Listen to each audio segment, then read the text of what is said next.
ನಮಸ್ಕಾರ. ಬೂಮ್ರಾಗೆ ಸಲ್ಯೂಟ್ ಮಾಡಿದ ಇಶಾನ್ ಕಿಶನ್ ನಂತರ ಬಿಚ್ಚಿಟ್ಟರು ರೋಚಕ ಸತ್ಯ.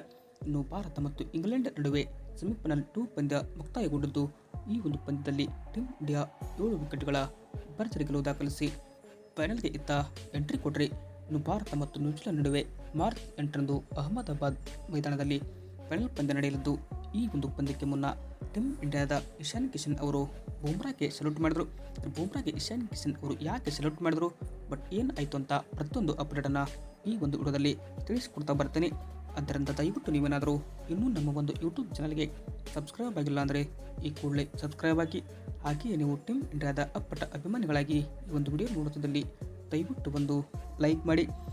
ಇನ್ನು ಭಾರತ ಮತ್ತು ಇಂಗ್ಲೆಂಡ್ ನಡುವಿನ ರೋಚಕ ಪಂದ್ಯದಲ್ಲಿ ಟೀಮ್ ಇಂಡಿಯಾ 7 ರನ್ಗಳ ಅಂತರದಲ್ಲಿ ಗೆದ್ದು ಬಿಗಿತ್ತು.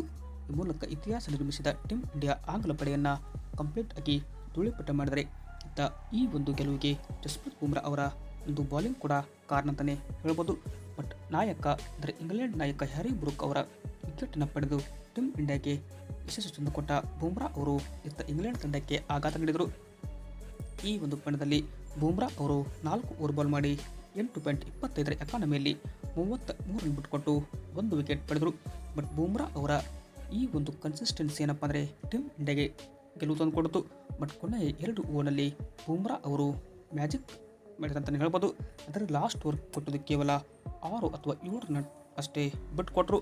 ಹೀಗಾಗಿ ಇಂಗ್ಲೆಂಡ್ ತಂಡಕ್ಕೆ ಕಂಟಕವಾದ ಬೂಮ್ರಾ ಬೌಲಿಂಗ್ ಏನಪ್ಪ ಅಂದರೆ ಟೀಮ್ ಇಂಡಿಯಾ ಗೆಲುವಿಗೆ ಪ್ರಮುಖ ಕಾರಣವಾಯಿತು. ಇತ್ತ ಈ ಒಂದು ಪಂದ್ಯ ಮುಗಿದ ಮೇಲೆ ಅಂದರೆ ಪಂದ್ಯ ಮುಕ್ತಾಯದ ಮೇಲೆ ಇಶಾನ್ ಕಿಶನ್ ಅವರು ಬೂಮ್ರಾ ಅವರಿಗೆ ಯಾವ ಥರ ಸಲ್ಯೂಟ್ ಮಾಡಿದ್ದಾರೆ ಅಂತ ನೀವು ನೋಡ್ಬೋದು.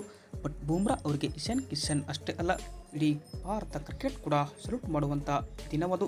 ಹೀಗಾಗಿ ಬೂಮ್ರಾ ಚಾಂಪಿಯನ್ ಬೌಲರ್ ಅಂತ ಮತ್ತೊಮ್ಮೆ ಇಲ್ಲಿ ತೋರಿಸಿಕೊಟ್ಟಿದರೆ, ಇತ್ತ ಭಾರತ ಗೆಲ್ಲುವ ಮುಖಾಂತರ ಫೈನಲ್ಗೆ ನ್ಯೂಜಿಲೆಂಡ್ ತಂಡವನ್ನು ಎದುರಿಸ್ತಾ ಇದೆ. ಬಟ್ ಯಾರು ಗೆಲ್ತಾರೆ ಅಂತ ಕಮೆಂಟ್ ಮಾಡಿ. ಹಾಗೆ ನಿಮ್ಮ ಪ್ರಕಾರ ಬೂಮ್ರಾ ಮತ್ತು ಇಶಾನ್ ಕಿಶನ್ ಅವರ ಮಧ್ಯೆ ನಡೆದ ಘಟನೆ ಬಗ್ಗೆ ನಿಮಗೆ ಅನಿಸ್ತಂತ ಕಮೆಂಟ್ ಮಾಡಿ. Thank you.